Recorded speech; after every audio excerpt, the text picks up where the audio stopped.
So today, we're diving into the story of Maulana Badruddin Ajmal, who is, without a doubt, one of India's most fascinating and complex public figures. This is a man who has built empires in not one, not two, but three completely different worlds. And understanding how he pulled that off, well, it tells an incredible story about faith, business, and power. And really, that's the big question here, isn't it? How does one person become a global perfume tycoon, a massive philanthropic force, and a powerful political kingmaker, all at the same time? It's such a unique combination of influence, and we're going to break down exactly how each piece of that puzzle fits together. To really get who this man is, you have to go right back to the beginning. Badruddin Ajmal was born back in 1950 in Hojai, Assam. His family was already in the local perfume trade, but his own journey started with a very deep, traditional education that would pretty much become the foundation for everything that came next. Now, you'll almost always hear him called Maulana, and that's not just part of his name, it's a really big deal. It's an honorific title, one he earned by getting what amounts to a master's degree in Islamic theology from one of the most respected seminaries in the world.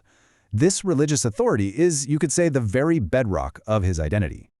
So from this foundation of deep religious scholarship, he makes this just massive pivot right into the world of global commerce, building an entire empire based on fragrance. And look, this wasn't some tech startup he built from scratch. He took over a family business, yeah, but his vision was on a totally different level. He took a local enterprise and systematically transformed it into the international luxury brand we know today as Ajmal Perfumes. And the scale of that transformation is just staggering. We're not talking about some regional player here. The Ajmal brand now has a presence in over 45 countries. That is a massive global footprint, all built from these humble beginnings back in Assam. So, what was the secret sauce? How do you do it? Well, it really boils down to three key things. First, he got control of the supply chain by becoming a top producer of oud, which is a super valuable perfume ingredient. Second, he built out this huge network of hundreds of retail stores. And third, and this is crucial, he poured that success back into his home state, becoming a major economic engine there. But you see, the story doesn't stop with just making a lot of money. What's really interesting is what he did with that wealth. And that brings us to the second huge pillar of his life, his massive philanthropic work through the AjmalFoundation. And the foundation's mission is, well, it's huge. They're focused on four main areas: getting an education for kids who can't afford it, bringing modern medicine to rural communities, helping out during natural disasters, and funding literally thousands of scholarships for students from all kinds of backgrounds. And if you want a perfect example of this in action, you have to look at the Ajmal Super 40.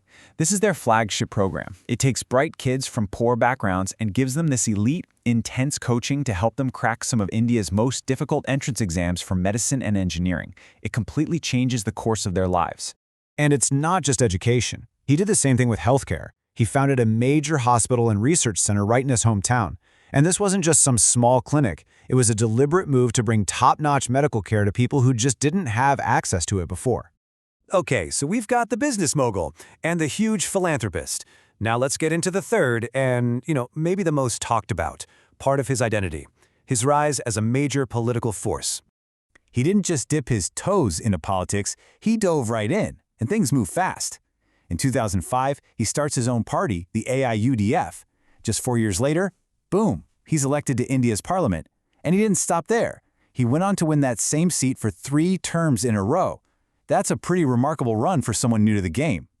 And this wasn't just about his own career. His party, the AIUDF, almost immediately became what's known as a kingmaker in Assam politics.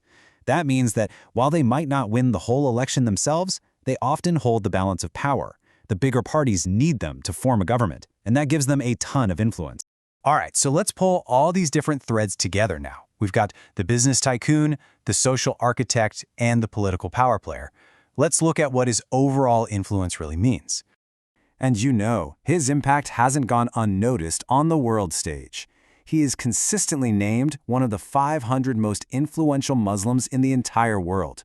That puts his work in a global context that goes way beyond just Assam or even India. I mean, when you lay it all out like this, the sheer scale of his achievements is just crystal clear. In business, a global brand. In education, a game-changing program for underprivileged students. In healthcare, a modern hospital for the rural poor.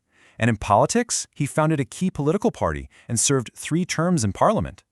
Seriously, any one of those things would be a major life achievement on its own. And that brings us to one final, really big thought. His work is undeniable, but his story also makes us ask a bigger question about power itself. What does it mean for a society, for democracy, for development, when so much commercial, social, and political influence